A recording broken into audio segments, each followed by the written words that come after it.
Welcome back. Today I'm doing something a little different.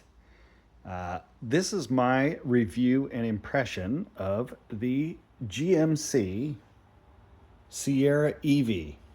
So I didn't buy this. This is a loaner vehicle that was given to me while my truck is in the shop for some service. So I am not a fanboy of this. I'm just a regular guy who's owned more cars than I've had birthdays. And so this is my review and opinion of this truck. So, hope you enjoy it. All right, so let's start with the outside. This has been compared to an old Avalanche, which I would say is probably a pretty fair comparison. You get a very small integrated bed that open the back. You can actually open up into the cab if you want to extend your usable area. You get the multi-function tailgate that you get on the other GM products, the Silverado and the other Sierras. You get very large wheels. These are 24-inch wheels, and it does ride on air suspension, so you get your choice of ride height that you would like. You get it comes the crew cab only, obviously. But again, just an interesting overall design. Gives you the appearance of a truck, some of the usefulness of the truck, but then there are some other things that make it a little less appealing to me if you're going to use it as a truck. So if we start with the actual front and rear of it, let's take a look at the bumpers. Bumpers, both front and rear, are plastic all the way down, and they are very set back. So a drawback that I would see right away, this vehicle is big. And when you're in driving it, if you happen to pull into a parking space, and I've seen it happen before, where there's a pole, maybe doesn't catch in one of the sensors or whatnot, you hit this thing, and if you bend this in any way, the latch for your frunk is right here. So that's going to be the first thing that gets damaged if you happen to pull in or dent that. So that's probably something I'm not a big fan of. But the look is nice, I suppose. But I would feel better if it had a metal bumper. Same with the back. The back here, this is all plastic. This piece and this piece. So I think it's going to be susceptible to damage. With the air suspension, it's very nice. You can have it lower when you get in and out. This is at the entry exit height, so you can see it's pretty low. This truck only has like 300 miles on it, and I've already gotten an error on the height. So for me, longevity, I don't know if that's probably the best thing to have or not. And it's also, like I just mentioned, those are 24-inch rims. I haven't priced out 24-inch tires, but I would imagine they are not going to be cheap. And I would guess that this truck is going to burn through the tires because it is a heavy vehicle. Let's take a look at some of the other features. Inside, you get this very nice interior, very well appointed, leather, embossed leather up top, the Denali stitched in the headliner. You get this piping, you get this other stitching that you get to see. Really, really nice interior. Very high quality. You get the large center pad, iPad looking control. You get a digital cluster for your main speed and readout.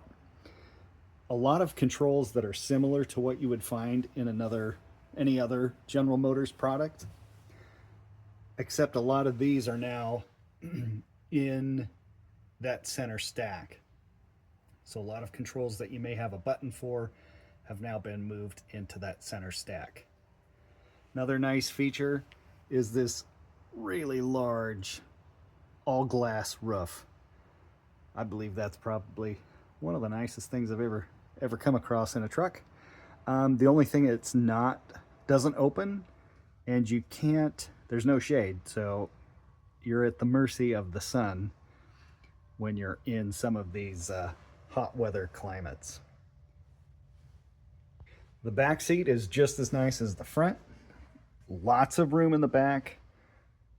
No need for squished legs in this vehicle. If you've been in any modern truck, most of them are the same. You would know that. As I had mentioned before, the seats, you can open this up so that you can get access all the way through to the bed. So with a couple of pulls here and there, flips and flops, you can get this to come down, and then you can get access into the back. To get complete access, you'd have to manually take this window out, store it here, and then both pieces of the back wall will fold down, so you have full access into the bed. Here's me sitting in the back seat. I'm just under 6 feet tall, but that front seat is in my seating position where I'm comfortable. So as you can see, tons and tons of room back here. It provides a pretty nice experience for any of your passengers here in the back. So how does this thing drive? Well, it's a pretty neat experience. If you've never driven an electric vehicle, you have instant acceleration, you have power, you have speed. It's smooth. There's no shifting of gears. It's just one speed. So it's just immediate full acceleration, and it just doesn't stop. So when you climb into this vehicle, there is no on button. It just senses your key and then comes to life. I would probably like a power button myself, but this is the way they have gone. General Motors has gone to the Apple CarPlay, Android Auto less system and moved to their own. They're trying to get all that information for themselves, I'm assuming, and take control of the experience that you get in the central screen. So as I mentioned, the center stack is your main interaction with the vehicle, and there's lots of different controls in here, lots of different ways of interacting with the vehicle. It takes a bit to understand what everything does, what all the buttons are for, and how to actually program this vehicle. Some of the things, you have your settings, which are your main interactions, how the vehicle behaves, when you hit the lock button or when you walk up to it, or the lighting. There's a lot of those things that are in it. There's also some like your controls. This is probably one of the more interesting ones because you can turn on or off your rear steering. The vehicle does have crab walk, so you can make it do the left and right at the same time, where the rear wheels will steer the same as the front, in the same direction as the front ones. So just a lot of different controls that are in here. Some of the fun ones are this auto park assist. So it'll ask how you would like to exit or how you want to park. So some really neat features that are pretty cool. Might be kind of gimmicky, but they're there if you do some digging in this screen. But one of the things that I thought was interesting was that this center stack here, at least in the Silverado, you have a bunch of different configurations that you can have displayed, and you can interact with it in different ways as well. But on this one, you really get just kind of like 4 basic layouts, which make it seem less like a step down. I'm used to being able to change kind of the layout, what you see, what kind of information is displayed. And I think that's something that's missing here in this vehicle on these controls. So it's just something different, and to be aware of. At least if there is, I haven't found the way that you interact with it to change those settings. With General Motors moving away from Android Auto and Apple CarPlay, the experience that you get is different. In my Silverado, when I hop in, CarPlay, Android Auto snaps right to. I have no issues connecting. It's in, it's working. With this system, with the General Motors system, I've had lots of issues connecting and getting disconnected with Bluetooth. I don't have CarPlay or Waze, which is the map system that I use. I don't have access to it. I don't know if you go to the Play Store, if you can install that. I would hope that you could, so that you could get a similar Android Auto type experience. But as it is right now, my experience with it has not been positive. I think General Motors may have made a mistake, because their connectivity is not as snappy as Android Auto. So for the controls in this vehicle, everything is pretty much here on the steering wheel or real close by on the stalks. On this side you have your gear lever. There's nothing in the center stack anymore. This is how you put it in park and reverse, neutral, and drive. It's a simple, put your foot on the brake, pull it back, and you're in drive. Or lift it forward, you're in reverse, and it gives you your cameras. Push the button, and you go to park. It's a pretty simple system once you understand how it works, and you're able to walk your way through it. Some of the other controls that you have controls on the back of the steering wheel, similar to most other General Motors products, on both sides for volume and song control, etc. You also have some controls down here along the side of the steering column for your lane keep assist, your ride height, parking brake, opening of the front and tailgate, and light controls. But other than physical controls, there's not much. You have a few on the steering wheel, and that's it. I guess now it's time for my review and impressions of this thing. It's fun to drive. I'll give it that. Like I said, snappy acceleration, comfortable cruising, fairly quiet for a $100,000-ish vehicle. I would like it to be a little quieter. The road noise is a bit, it's not intrusive, but it's there. You know it. But without any other sounds that come through the cabin, it's tough to have it drown out by something else. So it's something that you notice right away.